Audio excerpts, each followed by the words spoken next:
qui sont en train de venir aux États-Unis. Et c'est vrai pour bien d'autres pays encore. Le Congo encore a relâché des gens en Afrique. Ils ont relâché beaucoup de gens de leurs prisons et ils les envoient aux États-Unis. C'est ce qui est en train de se produire. C'est ce qui se passe à notre pays. Et ça ne peut pas durer. Et ils avaient l'air de soldats, tous des hommes de 19 à 25 ans. On a l'impression que c'est des recrues. Ils ont des tentes, ils ont des téléphones portables, les meilleurs qui soient sur le marché. On a l'impression qu'ils sont en train de constituer une armée dans notre pays. En fait, en réalité, il faut comprendre de quoi il parle. Là, il est sur la dimension spirituelle. C'est nous qui avons libéré. Hein? Donc, quand il dit que tout le monde arrive ici, en fait, il faut fermer les frontières.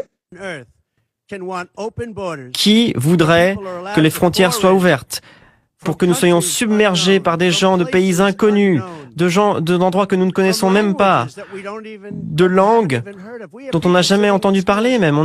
Et ils avaient l'air de soldats, tous des hommes de 19 à 25 ans. On a l'impression que c'est des recrues. Ils ont des tentes,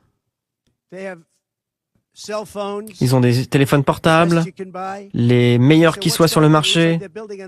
On a l'impression qu'ils sont en train de constituer une armée dans notre pays.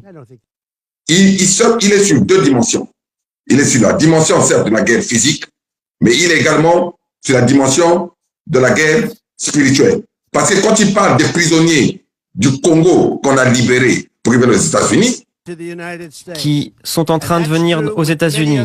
Et c'est vrai pour bien d'autres pays encore. Le Congo encore a relâché des gens en Afrique. Ils ont relâché beaucoup de gens